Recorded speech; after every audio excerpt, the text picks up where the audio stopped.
सुन्दा अचम्म लाग्न सक्छ, तर यो यथार्थ हो।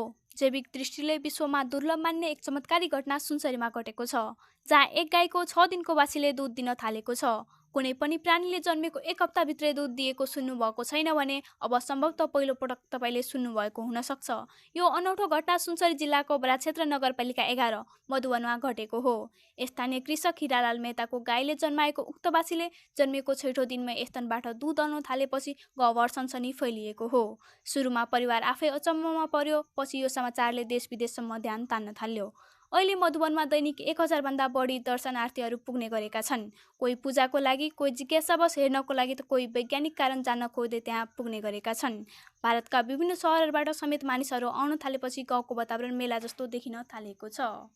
मैले जीवनमा यस्तो घटना कहिले देखेको थिइनँ, कृषक हिरालाल मेहताले भने। बिहानैदेखि मान्छेहरूको लाइन लाग्छ, फुलमाला, धूप, प्रसाद, पैसा चढाउने क्रम जारी छ। धेरैले त यसलाई देवीको अवतार मानेर पूजा अर्चना गर्न थाले। स्थानीयवासीहरू यस घटनालाई धार्मिक चमत्कारका रूपमा लिइरहेका छन् भने केहीले वैज्ञानिक दृष्टिकोणबाट बुझ्नुपर्ने आवश्यकता ओर्ल्याएका छन्। उनीहरूको भनाइमा यस्तो असामान्य घटना सम्भवतः आनुवंशिक गडबडी, हार्मोन सन्तुलनको परिवर्तन वा जैविक कारणले हुन सक्छ, तर वैज्ञानिक परीक्षण नगरी यकिन बन्न सकिँदैन।